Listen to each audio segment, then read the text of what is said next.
Hey, welcome back to the Personality Hacker Podcast. My name is Joel Mark Witt. And I'm Antonia Dodge. About 2 years ago, Antonia and I were out in Oregon visiting her parents who live near the Portland, Oregon area. And we were out doing a day trip. Her parents live in a town called Cascade Locks outside of Oregon. It's near the other town called Hood River. So it's near Mount Hood in Oregon. Beautiful area, beautiful countryside. And we decided we're going to go do a day trip. So we got in the car and we started to drive down the road to get on the freeway, and we had a decision to make. And Antonia obviously grew up in Oregon, so she turned to me and said, Joel, would you like to go up into the mountains over by Mount Hood, and we can hike around and look around up the ski resort and go up in the fresh air and see nature? Or would you like to go west, toward Portland and spend a day, walking around Portland, go to Pal's Books, do whatever down in Portland? Now, we'd already been to Portland that week a few times, and I had a decision to make. So I was sitting in the car, and I'm thinking, okay, what decision do I want to make? And what I ended up doing was I defaulted to a decision that I thought everybody in the car would want to do. So Antonia was there driving, I was in the passenger seat, and our little baby Piper was in the back, and I thought, well, going to Portland, there's amenities for the baby. Antonia probably wants to go back to the city that she is so familiar with and wants to go around and walk around. So I'm going to go ahead and make this decision to go to Portland. So we turn west on the interstate going toward Portland. And about 2 minutes in, I all of a sudden feel a deep sense that I didn't make the choice I really wanted to make. I had made a choice that I thought was the right choice, but it felt very clear to me as we were driving toward Portland, Oregon, that I really wanted to go up into the mountains. I wanted to go see Mount Hood. I wanted to be out in nature that day. And what was interesting about that decision was I didn't know that's the decision I wanted to make until I made a decision. It could have been any decision. And once I made that decision and started going down the road, literally down the road toward that decision, inside of me, something triggered and I felt what the right decision was. Now, in the Myers-Briggs system, I'm an ENFP, and in our Genius system, I lead with a process called exploration, follow that with a process called authenticity. And that's what we're going to be talking about today. We're going to be talking about the ENFP personality type. And I thought I would share a personal story to illustrate how I've gone through the mechanisms of understanding myself and how I make decisions. And I think as an ENFP listening, some of the things we're going to talk about today, I believe will resonate with you. We have some challenges and things we want to bring up and address. And I think this is going to be a powerful podcast for you as an ENFP. We're doing a series of deep dive podcasts on each of the Myers-Briggs types. And before we do those, we've been sending out surveys to people on our list of each specific personality type. So we recently sent out a survey to ENFPs to talk about, or to ask them questions like, what are your top 3 challenges? What are things that you wished other people knew about you as an ENFP? What have been some of your biggest inspirations in media or life experiences or programs? And, what would you tell your 15-year-old self if you could? And what's great about these surveys is you really see how, even though each individual person is obviously their own person, you can really see themes coming up for each of these types. And there was no exception with the ENFPs. There was a couple running themes that just stood out to us very clearly. And one of them was this concept around making decisions. How do I know what the right decision to make is? How do I know, what is my passion? The story you just told, Joel, of whether or not we were going to drive to Portland or whether or not we were going to drive to Mount Hood, they were literally the exact same distance away from my hometown that I grew up in. They're about an hour away, just in different directions. One is west and one is south.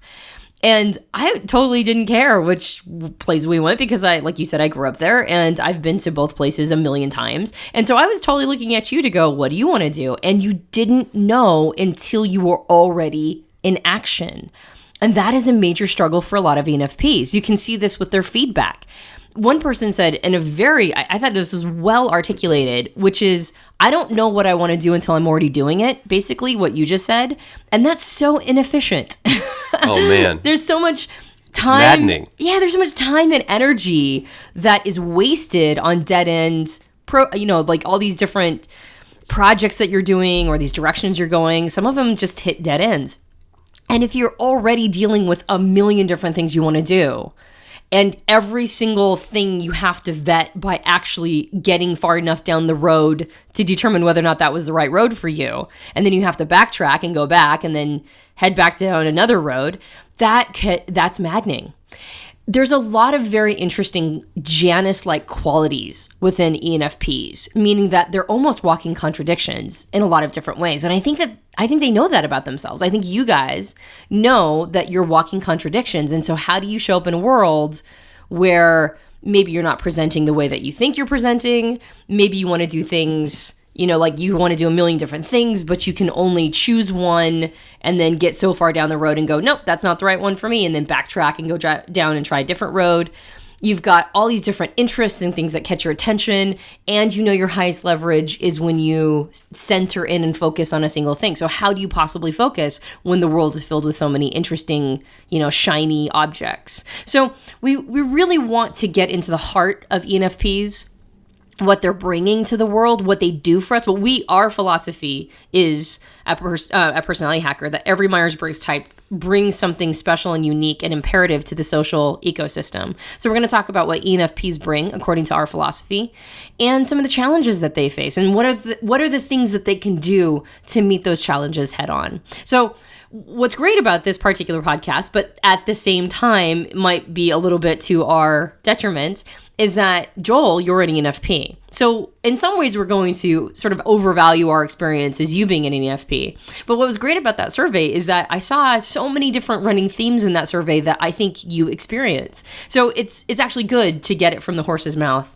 And for those of you listening that are ENFPs, if you're an ENFP, let us know whether or not Joel's experience and our experience about ENFPs are really resonating with you.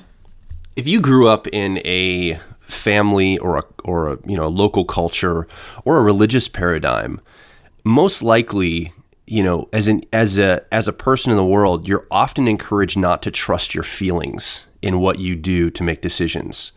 And I think for an ENFP, this is a welcomed message as a young person because you understand that your feelings are impactful to you. And I think in a general sense, one of the things that you look to do is to get those under control so you don't feel controlled by your emotions or your feelings. And I think that as an ENFP, one of the things that we can do, we can oscillate as ENFPs, we can end up going down the road of allowing emotions to run the show in a way where I see a lot of the language from ENFPs or people that know ENFPs like, well, they're flighty. They're not centered. They're all over the place. I can't pin them down. And I think that's someone who has just allowed emotions to run rampant. But there's that other part of the ENFPs, I think, that get the message that it's not cool to trust your feelings and you can't look at them.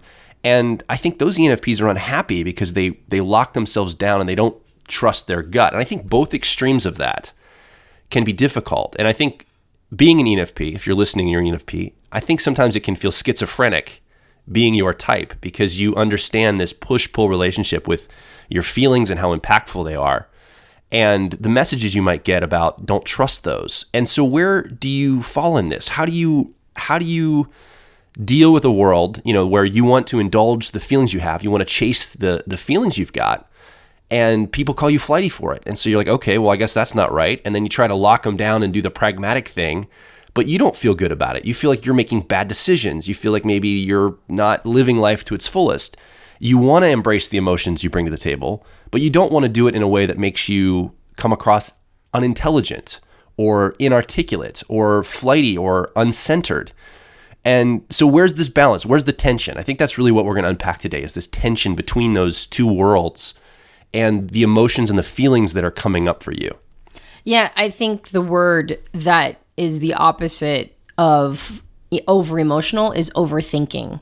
And I've noticed that ENFPs feel like they're trapped between either overthinking something and just spending way too much time thinking and analyzing and almost maybe even fretting about something versus being completely controlled by their emotions. And I think it does have the same root source. I think it has that polarity has the same, or it has the same root source and it has the same solution, which is nice, which we're going to talk about. We're going to put a pin in that and really talk about that.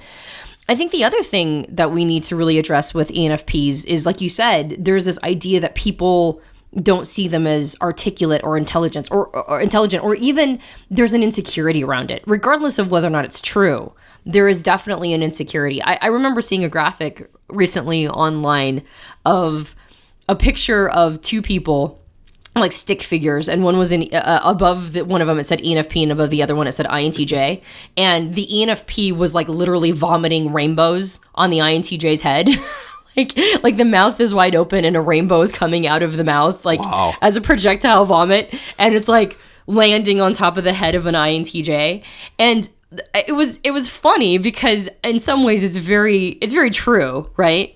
And I think ENFPs own that they're cheerful and they're excited about life and everything is rainbows. And at the same time, because that's how they show up to the world, they believe that that's how everybody's taking them, especially maybe intuitive thinkers, which they're very attracted to. They really love the thoughtfulness of it. But then there's this idea that there's nothing serious about them, or there's nothing thoughtful, or they're not as intelligent. Even though I know as an NT, as an ENTP, I'm very attracted to ENFP personality types. So there's an insecurity that the people that they attract and are attracted to are never going to take them seriously. And there's a lot to take seriously about an ENFP. The idea that nobody sees that, though, and that they're never able to get anything done, and nobody hands them the resources to get things accomplished. I think that's a massive frustration for an ENFP, especially if you believe as an ENFP that if you just had the resource to get something done, you could move mountains. And so there's a lot of Janice-like qualities. Are they overthinking, or are they too emotional? Are they flighty and vomiting rainbows, or are they serious and, really have a lot of depth to give? Are they showing up in a way where people won't take them seriously because they feel like they're doing too much flirting, but ultimately they're just actually being nice? I think there's a lot of paradox that they feel that they have. I mean, I don't even know whether or not all of that is true. I think that a lot of it is a story, obviously, because everything is a story and a narrative. But I think a lot of it, the fear of coming across inarticulate, the fear of coming across as flighty, I think that is a story that ends up fueling itself. And I'll notice ENFPs allowing themselves to be manipulated by that story. Like, they show up that way because they think people think they're supposed to show up that way. And there's a sense of wanting to fulfill other people's expectations, and then getting there and then feeling very out of alignment. I think it's the same thing with, what we were talking about before, which is this idea of you wanted to do something that made the whole car happy. And then we get on the road and you're like, wait, this doesn't make me happy. There's commitments, I think, that ENFPs make in order to not overthink and in order to not be ruled by their emotions. They'll make a commitment just wanting to commit to something, and then get a bit down the road and go, oh my gosh, this is not what I wanted at all. And now they have to break the systems that they've built, or they have to hurt people's feelings getting out of a relationship that wasn't right for them. So there's a lot of committing to things, like including roles or how they show up or relationships or jobs or projects or whatever it is, that they get into it and go, this is not right for me at all. So there also there's not only a fear of fulfilling other people's commitments and feeling bad about it, there's also a fear of hurting other people. And I think that that's one of the reasons why they get called flighty, because they don't want to be pinned down. They don't want anybody to pin them into a situation where they're just going to have to hurt everybody's feelings anyway, or they're just going to have to try to extract themselves. And then now they're just flighty. Now they're just like butterflies that can't land anywhere. And there's a sense of like, well, now what do I do? Because I'm not feeling particularly good about that either.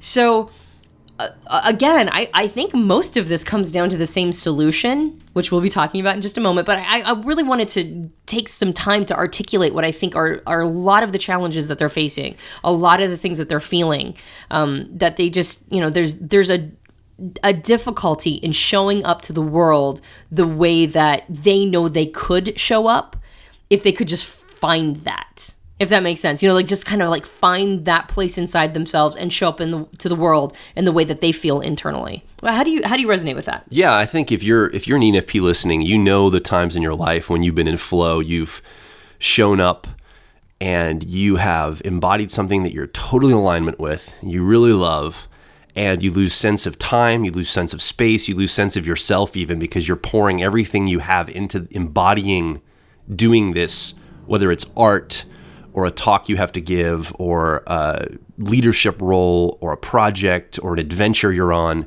whatever it is, when you feel in complete alignment, you totally embody something that feels really good to you. It juices you up, and you feel so present and alive and excited to be alive. It's hard to get there, I think, for a lot of us ENFPs, but I think when you do get there, that feeling is good. And so I think what we could do now, so we talked a lot about anecdotally the challenges that we've seen, some of the things that we believe you are struggling with as an ENFP or could be struggling with as an ENFP. And I think we've been talking a lot about behavior and the challenges and things, but let's talk about what we do best here at Personality Hacker, which is help you understand the wiring of your mind. Because, oftentimes when you're looking at resources online around ENFPs, it'll say, well, you're this behavior and you should do this thing and that, but it doesn't really give you the underpinnings of why that works or what's causing the behavior. And really what we're fundamentally interested in is how your mind learns information and how your mind makes decisions. Because when you know the wiring of your mind and how your mind does those things, behavior is secondary to that. Behavior is an emergent of that. It's not it gives us clues to those wirings, but the behavior is a secondary thing. And so when we understand the wiring, that gives us much more control.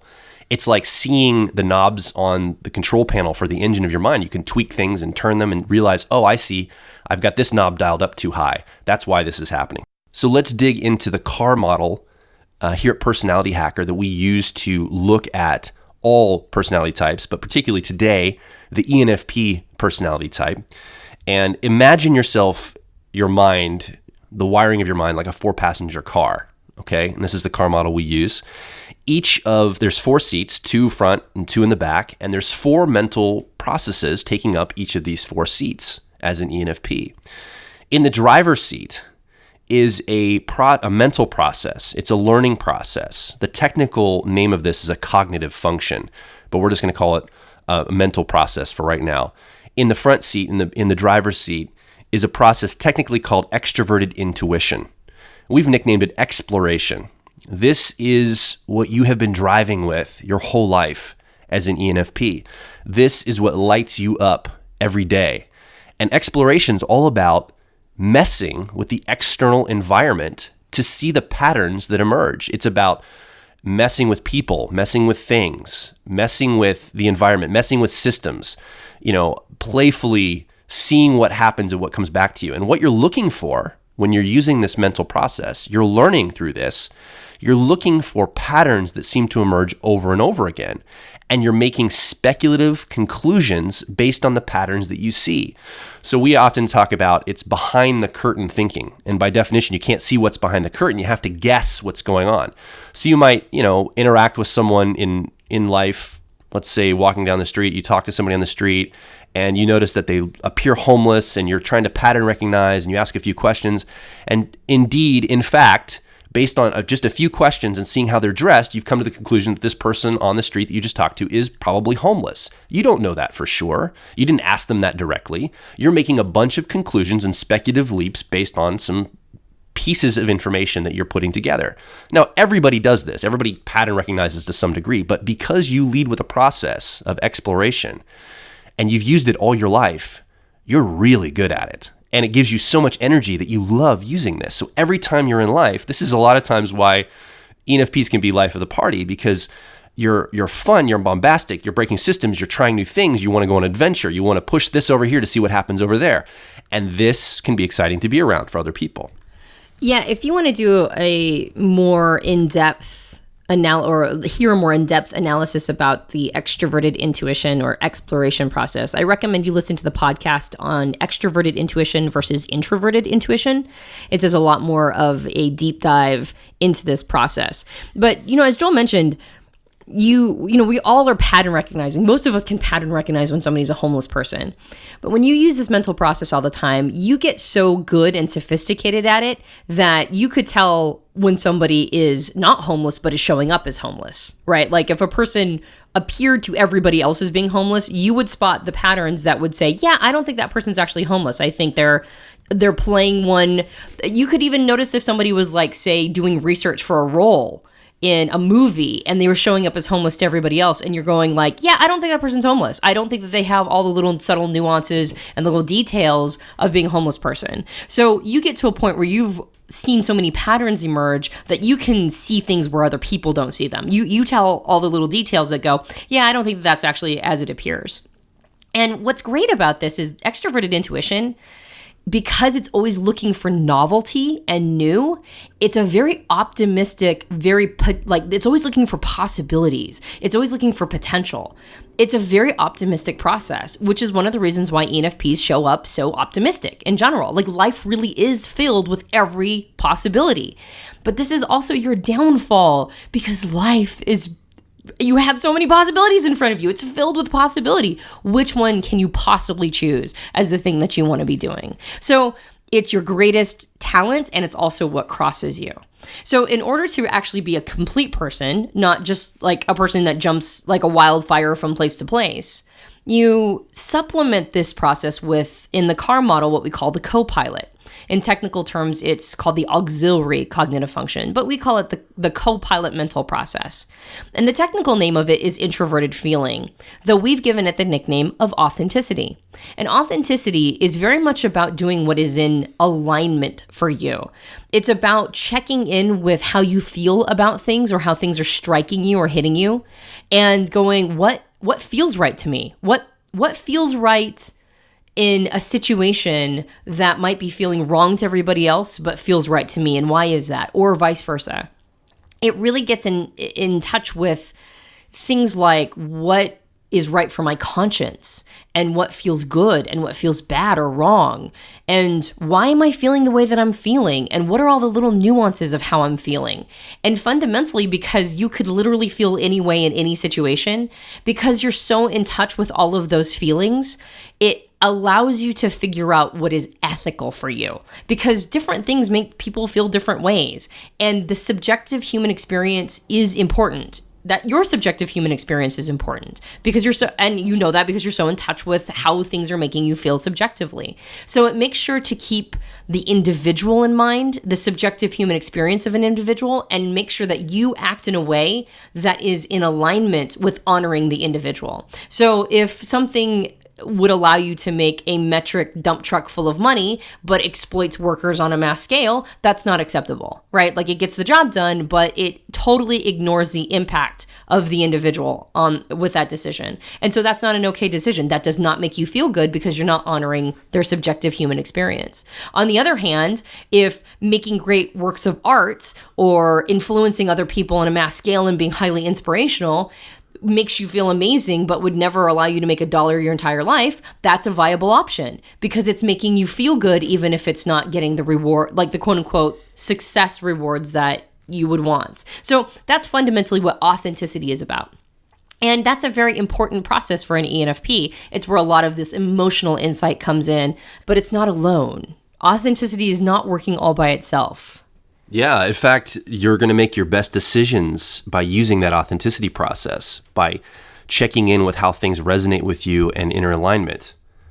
However, right behind authenticity is a mental process that we believe has developed to about a 10-year-old child's development. The technical name is extraverted thinking. We've nicknamed it effectiveness. Effectiveness asks the question. It's also a decision-making function, just like authenticity. But it's asking the question, not what feels right. It's asking the question, what works? What gets the job done? What's the bottom line? How do I accomplish this task in the most effective way possible? That's why we call it effectiveness. And as an ENFP, this can be a big challenge for you, because you have a tendency, remember that emotional stuff we talked about, that seat of great decision-making, which is your authenticity. You have to embody things to really know what you think about them. So you have to turn down the road to go to Portland before you know whether you made the right choice or not, metaphorically speaking. And it takes a lot of time to map your internal emotions and how you feel and the alignment inside of yourself. It is so much easier as an ENFP to skip over all of that and go directly to that 10-year-old process, technically called the tertiary in your cognitive function stack. We call it the 10-year-old process of effectiveness. And instead of checking in, just say, what works? What gets the job done? So I'm sitting at the end of that road, ready to turn down the freeway to go to Portland or to go to Mount Hood. And I relied upon my effectiveness process by saying, well, what's going to get everything efficiently done here? Antonia will like to go to Portland. Our baby will have amenities in Portland. There's a lot of stuff to do, restaurants to eat at. There's stuff happening. I might not know what's going to happen, but that seems like the efficient and effective decision. And so I made the decision that we turn down the road. And then as we did, boom, my decision-making process of authenticity kicked in. Given the time it needed to embody a decision, to really find inside of me how I felt about it. And it raised its hand and said, wait a minute, we weren't on board with this. What's going on here? And so you in your life as an ENFP have probably done this often. You've been challenged with a decision to make. And instead of really taking the time you need to check in about what you really, truly, authentically want to do, just skip past that. You go straight for that effectiveness process, which can lead to all sorts of bad decisions for you, commitments for you that you didn't want to make, decisions you didn't feel good about.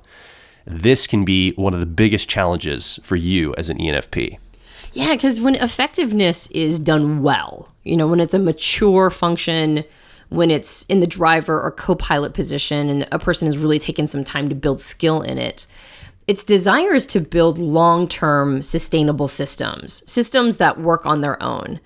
But in the 10-year-old position that sits behind the co-pilot, it's more about just getting into action. It's a lot more short-ranged. It's not about building like big, sustainable, streamlined systems. It's about just sort of taking a hammer to whatever looks like it's popping up.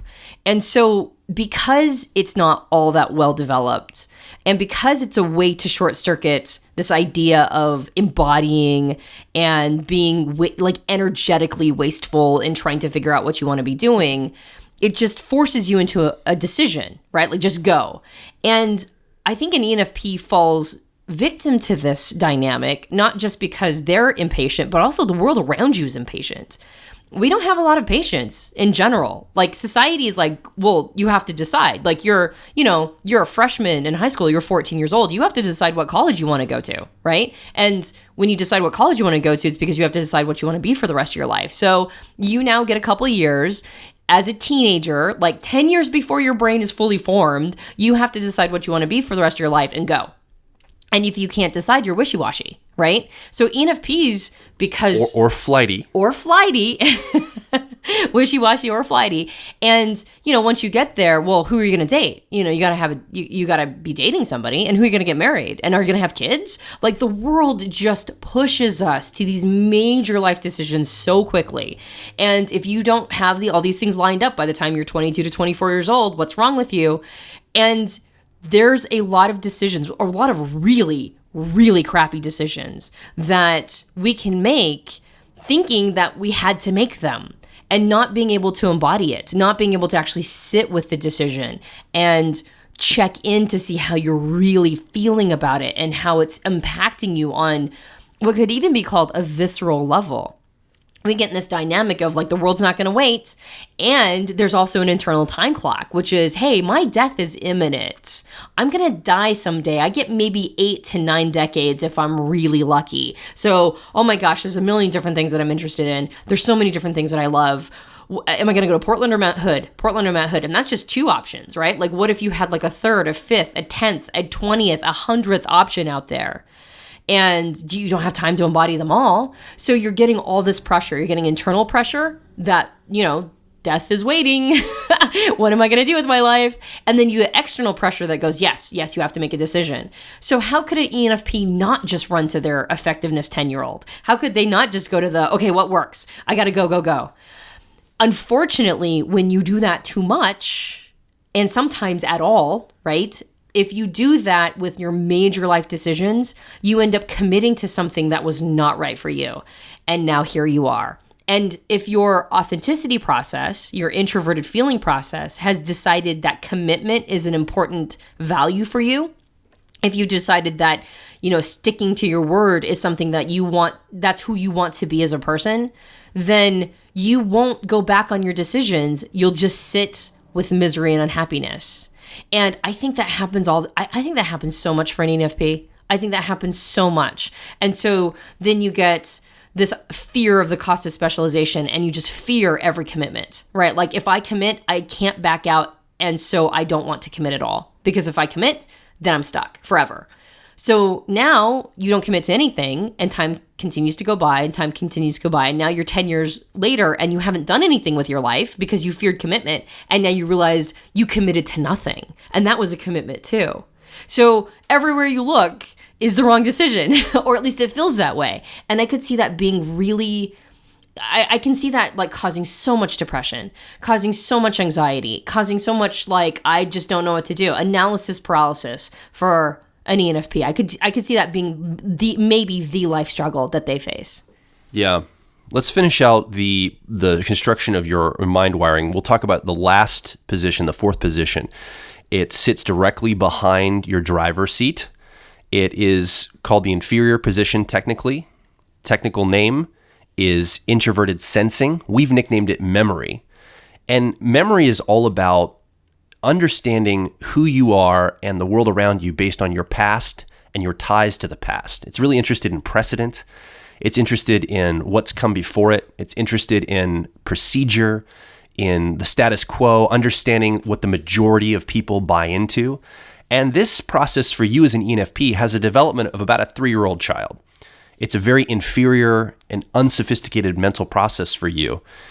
And it is a blind spot. It's something that you're not aware of often. And when you are, it seems to hijack your life because all of a sudden it comes out of nowhere. And mostly this manifests itself in those times when you've tried to use your exploration process to see the world in a certain way, and it's just not working. And eventually your exploration process says, I can't do this, I need a break. And that memory process takes over. And what this feels like for you as an ENFP, anytime that you feel very stuck, like you have zero options, like you're in a depressed or dysthymic place and you don't have any room to move or breathe or go anywhere, and you feel like it's going to be like this forever, for the rest of your life, anytime you have that feeling, you're probably in your memory process. You're probably in that backseat, that inferior 3-year-old process of memory. And I can tell you, as an ENFP, when you're there, it feels like your life is being choked out and it's never going to get better. For me, oftentimes this will come up when I'm physically ill. Sometimes when I am, like, I have the stomach flu or a flu-like illness, I will actually think to myself, I'm going to have this till I'm 80, 90 years old and I die. It'll never go away. I'm going to be sick like this forever. It feels in the moment like I'm never going to get well. So for me, that's how that manifests. For you, it might be feeling stuck at a job or in a marriage or whatever it is for you, but you have this deep sense of feeling stuck and like you have absolutely no options to move. I think one of the reasons why it might show up in like when you're ill, and actually Naomi Quink in her book Was That Really Me, where she talks about how each of the personality types get in the grip of their inferior, what we call the 3-year-old process. She talks about memory or introverted sensing showing up as being stuck, with illness. As an ENTP, I don't experience that as much. I didn't really resonate with that as much because I think that actually for ENFPs that happens a lot, since you are already so visceral. You're already so kinesthetic, and in your body, you have higher body awareness, I think, than ENTPs do, because ENFPs have introverted feeling or authenticity, which is very visceral. You have to check in with basically your nervous system and how it's responding to things. Like when we say what feels right, I mean, it's not just an emotional thing. It seems to be a visceral kinesthetic thing. So I think for ENFPs, that definitely shows up frequently. I think it also can just show up in feeling like you're stuck with, the resources you have. Like a lot of ENFPs feel like they want to make a big change, but they don't feel like the outer side, the infrastructure around them, the world will give them the resources they need in order to make that big change. So they kind of feel stuck. They feel like they aren't allowed to make the change that they can so easily imagine happening. So the stuckness can come from a lot of different places. And just because you feel stuck doesn't mean you are, but in that moment, it really feels real. And I think acknowledging that relationship and realizing that when you feel that sense of stuckness, you are definitely in that 3-year-old process. You're not in your strengths. You are in your blind spot, inferior, 3-year-old place. You're basically in your internal baby. Acknowledging that that's where that's coming up helps realize that that's not real. It's a story coming from an inferior place inside of you. It is not reality. And the easiest way to get out of that feeling, because it is a feeling, is to get back into your strengths of exploration and authenticity. And I think it's time now to really go into all of the things that developing that process of authenticity or introverted feeling.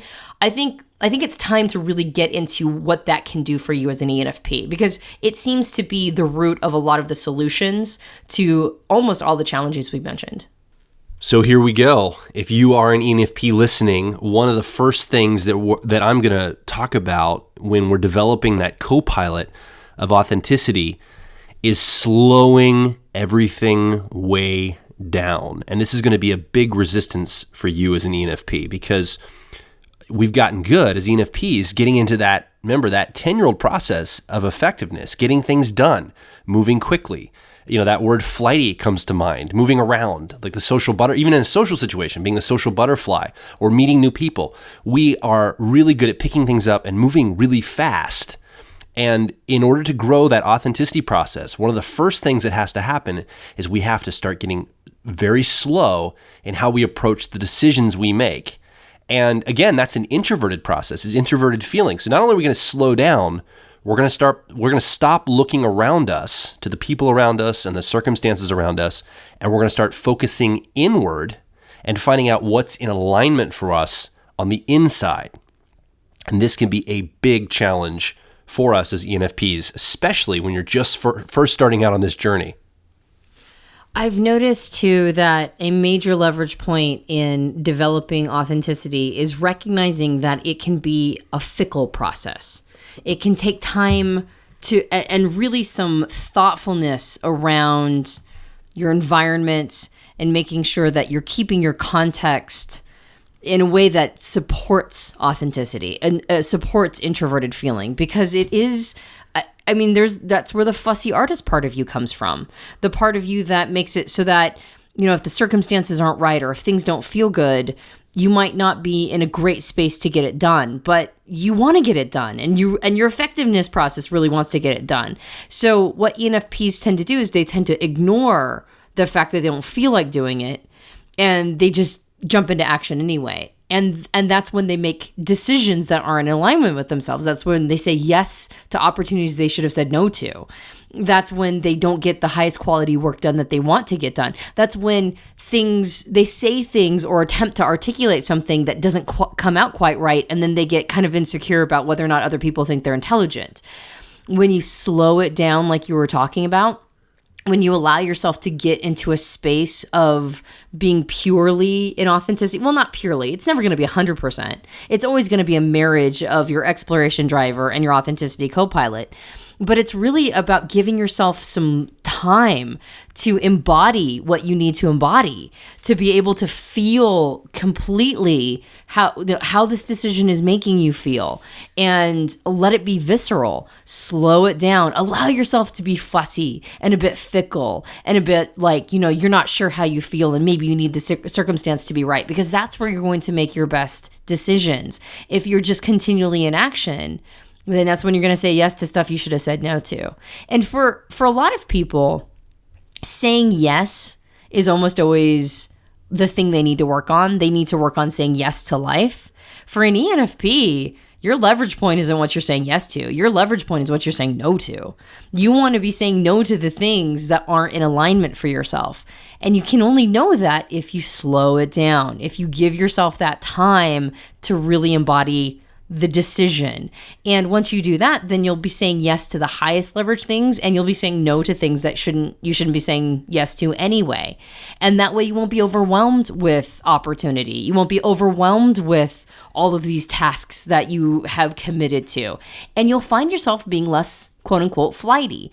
You'll find yourself being less afraid of commitment, because you won't get yourself in a space where you're committed to something that isn't in alignment with yourself. There is a seduction for you as an ENFP for all of the opportunity that you have in front of you. We talked about earlier on in the podcast. You see a whole world of exciting opportunities, optimistic opportunities, things you want to do in life. And one of the challenges when you start working on your authenticity process, again, it slows everything down. It's inwardly focused. And when you're spending time quietly by yourself, inwardly focused, slowing everything down, by definition, opportunities will be passing you by in the stream of life. That's just the nature of it. And that can be a challenge. That's one of the things that I personally have struggled with. And a lot of ENFPs I talk to struggle with this. Well, if I slow down and work on that authenticity piece, I'm going to miss out on all the stuff that I could be doing. What if there's a big business opportunity? Or what if there's a relationship that comes up and I'm sitting here, meditating, metaphorically speaking, or really working inwardly on myself, and here all this stuff's passing me by. I don't want to miss out on this. I can't stop long enough to work on authenticity. Yeah, in Tim Ferriss's podcast, he referenced when he was talking to Tara Branch, or Brock, not Branch, Brock, Tara Brock, that he called it FOMO, fear of missing out. And I've noticed that a lot of ENFPs really have high FOMO. They really have a fear of missing out on opportunity. Oh, absolutely.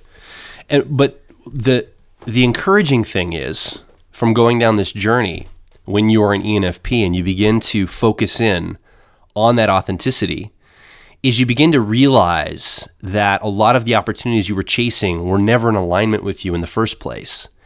And you get better at saying, oh, man, I could chase that opportunity, but I've seen the pattern of when I chase those, I get myself in these circumstances that I'm not happy with later. I get to make these decisions that I'm like, why did I make that decision? And by slowing things down and really checking in with how you feel about the situation, about the opportunity, and spending the time you need in that authenticity process, the decisions you do make and the opportunities you do pursue end up being much more satisfying. They're much more deeper. The relationships you get into are much more deeper. The opportunities are much more satisfying. And your life begins to take on a pace and a sense of, I'll call it embodied confidence, embodied feeling of ownership and sovereignty over your world. Because remember, as ENFP, you are wanting to please people around you, make people happy. You're the life of the party, and that's been your role most likely a lot of your life. And that leaves you a little hollow, a little empty, a little feeling like, well, what's in this life for me as a person? And again, it's that authenticity part where you're going to find that piece of yourself to bring out into the world and to check in with. I think also really understanding that concept of embodiment. We were talking about, look, we have a philosophy, as we've mentioned, that every personality type gives something to the social ecosystem, something that no other type can give. And we were trying to really kind of pinpoint the words or encapsulate the words that we would use for what an ENFP brings. And you mentioned the word embodiment. I was like, well, wouldn't it be inspiration? Wouldn't it be, performance? And you said, no, I think what they're bringing is embodiment. Because an ENFP performs through things in order to learn them and understand them. And because they have to embody something fully in order to really grasp it for themselves and then bring it to other people. What they bring to the world is the ability to perform through things and sort of like you mentioned it before, it's almost like a tuning fork. It's like an ENFP gets to a certain vibration, and then like a tuning fork, they just kind of send that vibration out and other people receive it. And that's where the inspiration lies. That's when like they have this amazing ability. We've talked a bit about INFPs before. In the INFP podcast, we talked about emotional Aikido. And I think what ENFPs do is they do something very similar, but it's almost always attached to optimism, that exploration driver. And so when they're like that tuning fork that's sending this vibration out, what they do is they make people feel really good. They make people experience, or they allow other people to experience that same level of enthusiasm and optimism for the world. And a big part of how that ends up getting reflected back to the person is that they see themselves at their best, because an ENFP sees other people at their best. They almost can't help it. When they look at you, they see what you could be. Now that can get them in trouble because they can enter relationships based on the potential the other person brings, not the actuality. However, when the ENFP is fully in alignment with themselves, when they're not saying yes to things they shouldn't be saying yes to, what they end up doing is they end up allowing the other person to tune into that same vibration of who they could be at their best.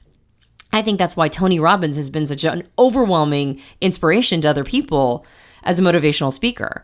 I think that's what Zig Ziglar used to do as a motivational speaker. Almost all the motivational speakers I can think of that are at the top of their game are ENFPs. And they don't just do it on a one-to-one. They do it on a crowd level. They're that tuning fork that's sending that vibration out to an entire crowd of people, and everybody's going, man, I really could see how I have so much potential. I have so much to give to the world. And even if an ENFP is on stage with like 1,000 or thousands of people in front of them, I think they still do this in everyday life, which makes them so popular. People seek them out because they love how they feel around an ENFP. And if an ENFP can really target that inspiration, and I think of other people like Michael Moore. Michael Moore, thank you. Michael Myers is a serial killer in the movie Halloween. But Michael Moore, who, creates documentaries and is a bit of in his own artistic way, attempts to be a whistleblower. Now, he does it in a way that not everybody feels is fully in alignment. And yet at the same time, he's pointed out quite a bit. And you could see how he's performing out the things that he's convicted about. And he has a massive audience and a massive following. So if you can find the thing that's meaningful to you and create art around it, and be that tuning fork for other people, that high vibration where other people can really understand their own personal potential, I think ENFPs can have a profound impact on the world, which is very satisfying to them. I've noticed ENFPs, they love being coaches, they love being, like directors of movies and performers, and they just love that response they get from other people that see things in an optimistic way. But the only way for them to really have that impact is to make sure that they're slowing down, making sure everything they're doing is in alignment for themselves, making sure that they're centered, that their energy isn't scattered, and making sure they're saying no to the things they should be saying no to. Yeah, it's absolutely right. I think that tuning fork concept that we've talked about is spot on. And, when someone is around you as an ENFP and you're radiating positivity or energy, they can't help but be infected by that and get excited. Which leads me to another challenge that I think a lot of ENFPs have is we tend to attract people who I will call emotional or social leeches in ways. So what ends up happening is we give that vibration off, we give this, tonal experience off, we make people feel really good, and we see the positivity in them. And oftentimes people will come and because we're so focused on trying to engage with a lot of people, we're very social as ENFPs, sometimes people will want to suck us into their vortex. And, you might be at a party, for example, and someone sitting at a table or sitting close by wants to talk with you, and they pull you into their sphere, and then you're locked in this conversation. And you feel rude saying, hey, I need to move on and talk with some other people. So you give them your attention. The more attention you give them, the more they want attention from you because it makes them feel good to be in a conversation.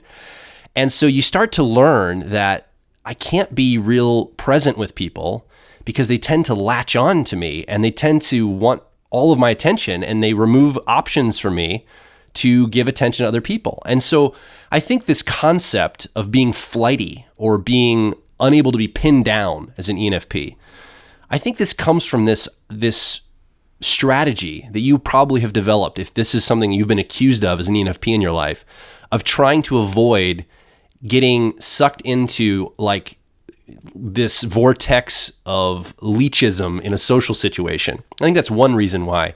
We've talked about some other reasons why you just might be moving fast, looking for lots of opportunities. But I think this specific challenge of, why do people call me flighty all the time? What's going on here? Or they say I'm flirting or whatever. I think this is one reason is you've developed a strategy of not going deep with people in the immediate moment because you realize that you resonate so strongly that they might suck you in and not let you go. And you can't let that happen. Well, I think that's just a variation on a theme of what we've already talked about too, which is this idea that once you've said yes to something, you have to continue to say yes to it. And I don't think that's true. I've noticed that you and I, I'm an ENTP, you're an ENFP. So in a lot of different ways, we're really similar. And yet I've noticed that when I've said yes to something and I get more information or data that renders my yes a no, like I won't really be able to follow through with my obligation because I got more information, I'll just tell the person, hey, I just found out so-and-so is happening. So, or like this other thing is, or somebody, my babysitter canceled on me or whatever. Like, I'm not going to be able to do it. I found that you won't do that. You'll move heaven and hell to go with your commitment, even though it's unreasonable, and I know the other person would completely understand. But you have this like compulsion to follow through if you said yes. And I think that makes it so that you are really skittish about saying yes to anything at this point, because when you say yes to something, it's like you can't say no. Well, I think that then leads us to this idea of the indecisiveness. Like we talked about a little bit earlier, is once you commit, you might feel like you're beholden to that. So, well, I'm not going to commit to anything. I'm going to be, again, this element of flightiness or indecisiveness or unable to commit or focus. It's this feeling like I want to honor my word. As an ENFP, let's honor our word. Let's be committed to something. Let's embody something and not just back down when the going gets tough.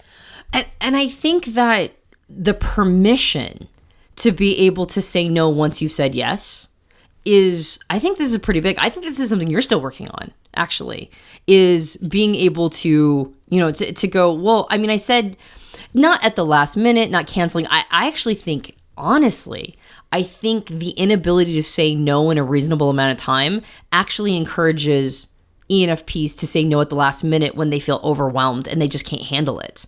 So it's this idea that I can't say no, and then I'll get to that moment and then I'm just too overwhelmed to say yes. So it actually ends up being worse in the long run, this idea that you can't say no early on once you've got more information. Yeah, it would be like for you, for example, as an ENTP, your 10-year-old process is harmony. And oftentimes emotions aren't on your radar till the last minute, and then they stack and you might get upset or explode in the moment. I think for ENFPs, the infrastructure stacks over time, and we don't realize we're overwhelmed until we're overwhelmed. And for an ENFP saying, oh, wait, I need to make sure I handle this before it gets out of hand, and then I've got to cancel at the last minute or have an emotional breakdown because I can't accomplish everything I've committed to all on this one day that I've said I was going to do it. Keeping abreast of that, I think, is really important. Yeah, and I think this is, again, goes back to authenticity. Why are you keeping your commitment? Is it because you actually believe that this is a value of yours, or do you think the other person is going to be upset? Is this something that you're bringing as an ethic, right? Is the idea that once you say yes, you can never say no again, right? About this thing, is that an ethical consideration? Is it something that is part of your core values? Or is it something that you feel you have to do for social obligation or because other people will think you're flighty? Is it about other people's perceptions of you? Because honestly, as far as I'm concerned, if I make a plan, unless it's a big one, right? Unless it's a massive commitment and maybe value's been exchanged, like somebody's paid me for a service or whatever. If it's just I'll see you at that time. And if I get more information that renders that not possible, I have no problem going, oh, hey, more information came and I have to change plans. I don't see any problem with that personally. And maybe an ENFP would, but I do think giving yourself permission to go ahead and within a reasonable amount of time, change plan, say no, will help you not feel like you are now locked in. And there's this idea of being trapped a lot, locked into a vortex, locked into a social vortex, locked into many, overwhelming commitments.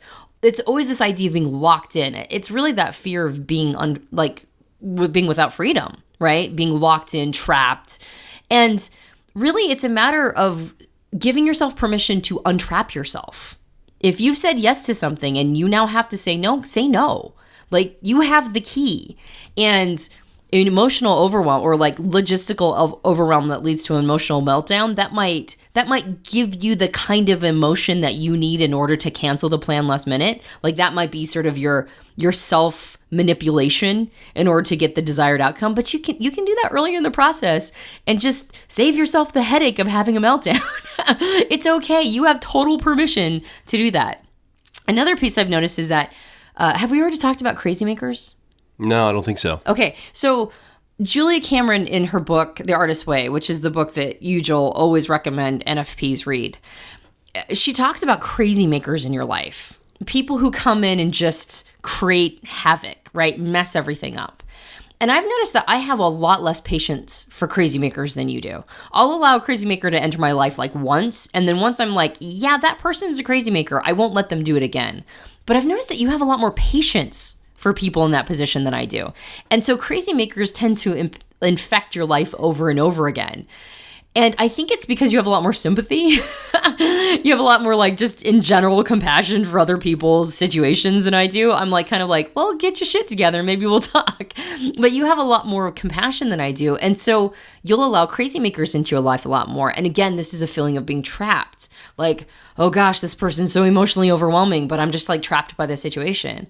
And I think once again, it's a matter of looking inside yourself and going, this is not feeling right for me. This is not resonating. This is not at my vibration. This is not at the vibration I want to be at. So I'm going to have to go ahead and say no, even if it hurts the other person's feelings, because they'll survive, right? They're their own free agents. They get to decide whether or not they're going to be in an emotional good or bad space. And I have to make sure I'm protecting myself first. Yeah, I think crazy makers trigger ENFPs potentially, or sympathize with crazy makers or anybody in the world, because I think, remember, as an ENFP, that authenticity part, you can find pretty much any emotion inside your heart or your mind, right?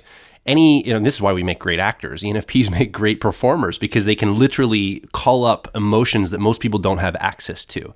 And so when someone in the world is having a tough time or they're having a struggle, as an ENFP, you have a superpower of saying, if I was this person, how would I be feeling emotionally?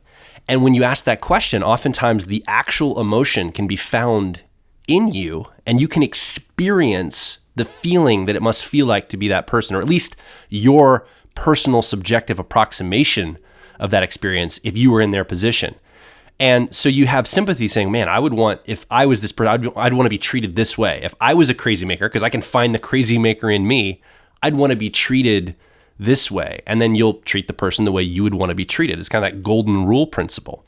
And in here also is another reason I think why ENFPs resist going to authenticity so much, and we end up going to that 10-year-old process of effectiveness to make our decisions, is because if we as ENFPs, if you as an ENFP can find any emotion in your heart, that means that you can find, emotion is the seat of motivation. That means you can find any motivation in your heart. Meaning, if you let yourself, you're able to discover and find the darkness, the dark places, and maybe the not positive motivations that you carry with you. And there's an insecurity in this. When you get into authenticity and you start seeing, wow, I have a bad motivation that's coming up from here. I feel bad about this. I feel icky around this emotion I'm feeling toward this person or something like this.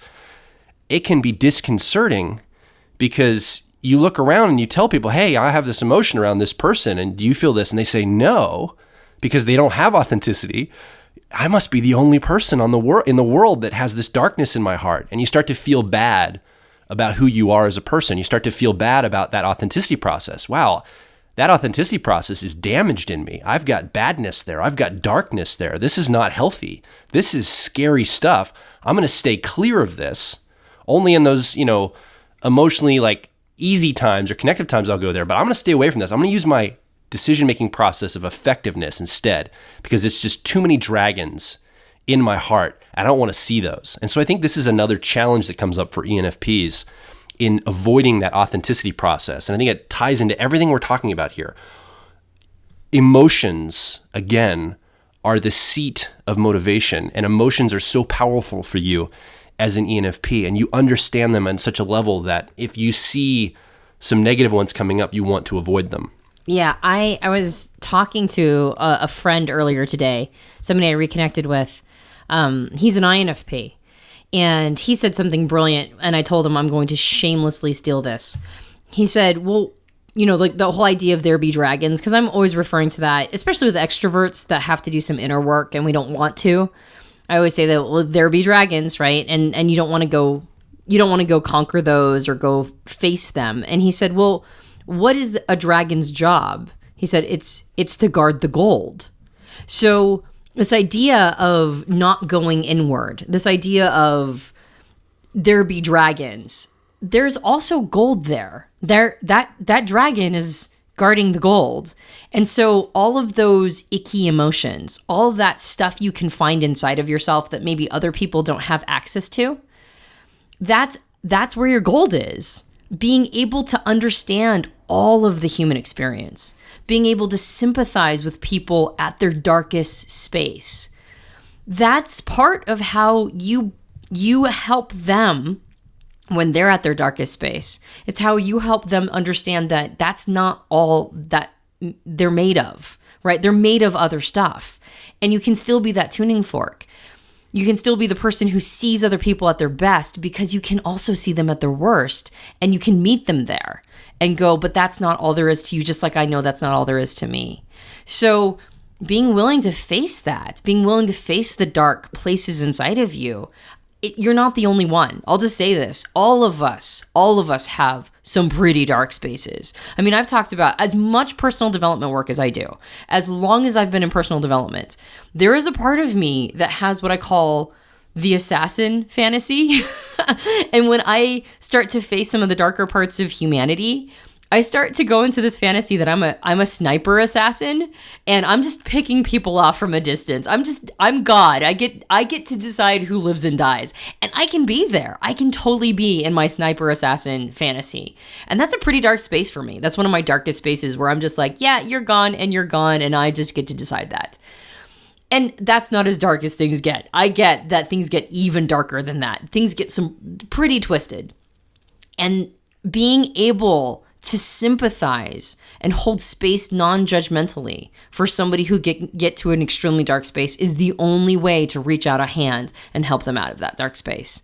So again, that's, there be dragons, and behind the dragons is the gold. So yeah, I think it is something that ENFPs can really struggle with. I think anybody who has the authenticity process probably really struggles with this, but we're talking about ENFPs' avoidance of authenticity, and that might be one of the reasons why they're avoiding that space.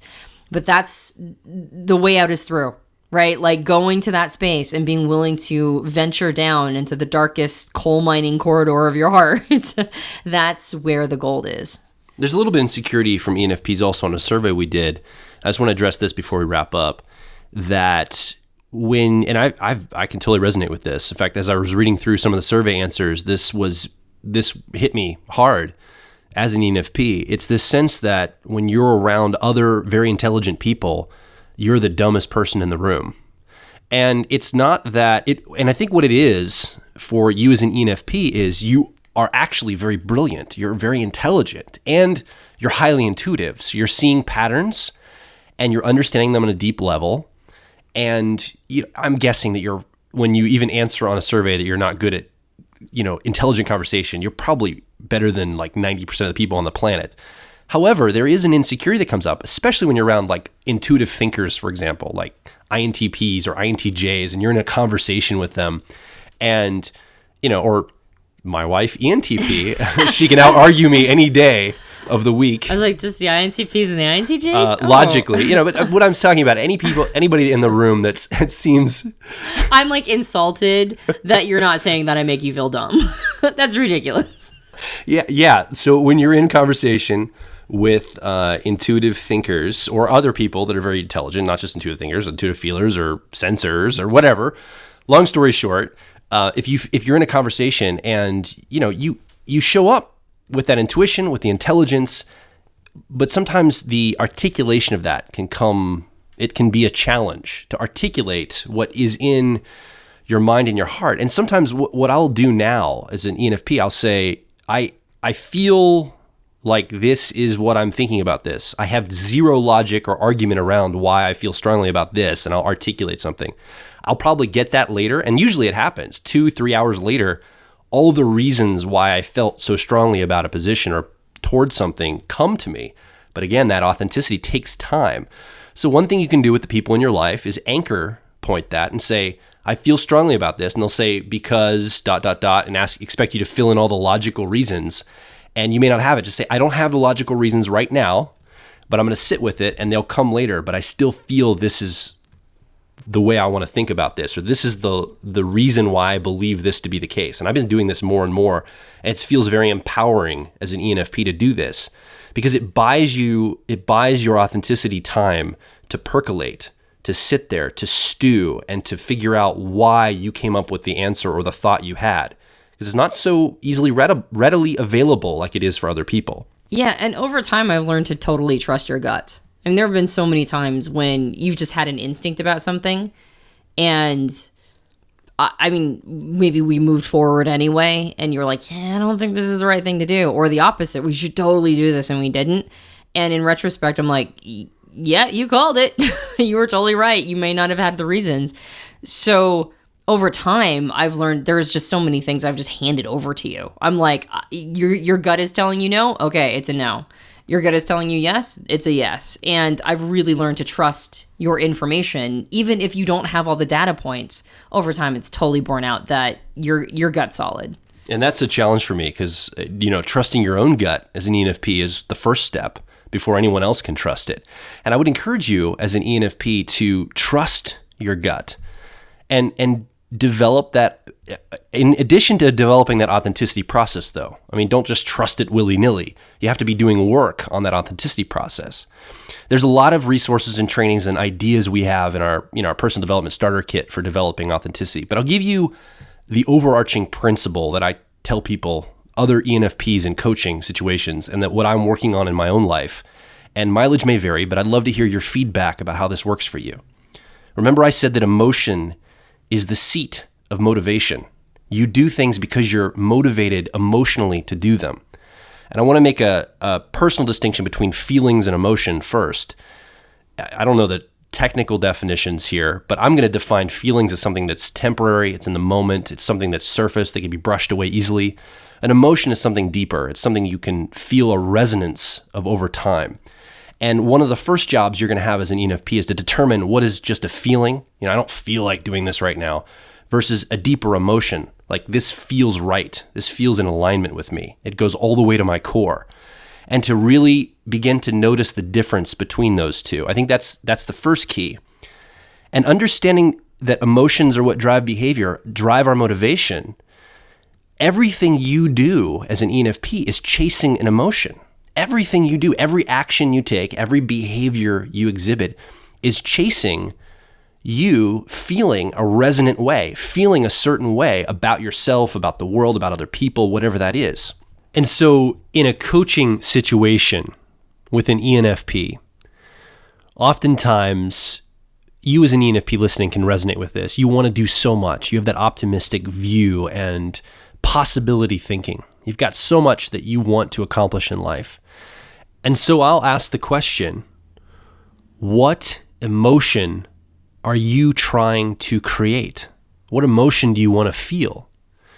And an ENFP might say, well, I'm not thinking about emotion. I want to go start, a brand new business, and I want to date these 16 different people, and I want to learn how to play the guitar, and I want to learn how to do scuba diving, and I want to become an actor, and and the list continues to go on, and I stop and I say, no. All those things are good, but remember, all those things are activities. All those things are behaviors. All those things live in the doing element of who you are. All those things live in that 10-year-old effectiveness process. We're talking about authenticity right now. We're not talking about what you're going to do.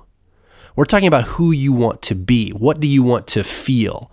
And so I'll ask, what emotion right now in your life do you want to create? What do you want to feel? What do you want to have resonate with you on a deep, deep level? For me, as an example, right now in my life, I want to create the emotion of empowerment.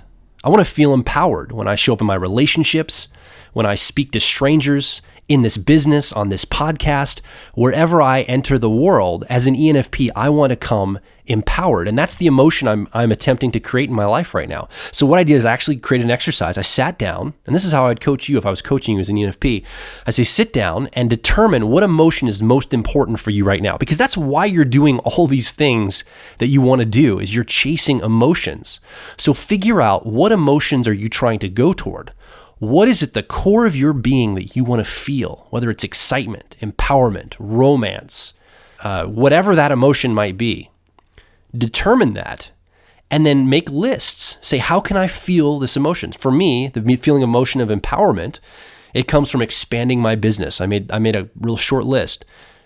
Starting more podcasts. Standing up for myself when I'm in the middle of like a disagreement or a fight, like I'm in a personal disagreement, standing up for myself and saying, no, this is how I really believe about this thing.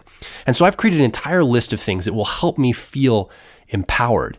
And what it's doing is it's switching the behaviors on their head. It's getting away from getting stuck at that 10-year-old effectiveness place where I just want to be doing, I want to get into action, I want to handle something. And I stop and I breathe for a moment. I say, okay, what emotion do I want to feel? And this is really powerful, especially when you're in the middle of a disagreement with someone. If you're in the middle of a fight and you're arguing and you're like starting to feel yourself feel really intense as an ENFP, if you stop and you say, what emotion do I want to be feeling right now? And the emotion might not be a good one. You might be wanting to feel righteously indignant. And then you can ask yourself, okay, why do I want to feel that? Why do I want to feel that emotion?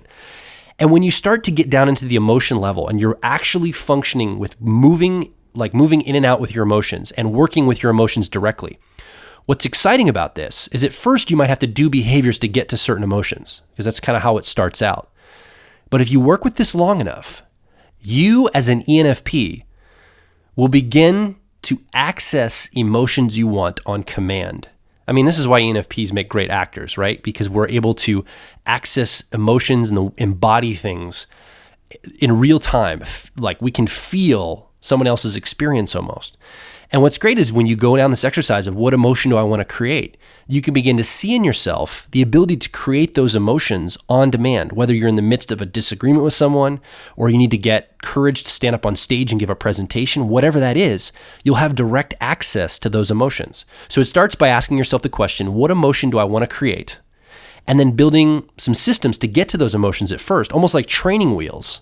And as you begin to develop that authenticity process and you begin to move toward those emotions, you're going to get very good at moving in and out of those emotions. It's going to become a superpower for you as an ENFP. And we need you to show up to the world fully present and fully in alignment with yourself. And that comes from some of these exercises.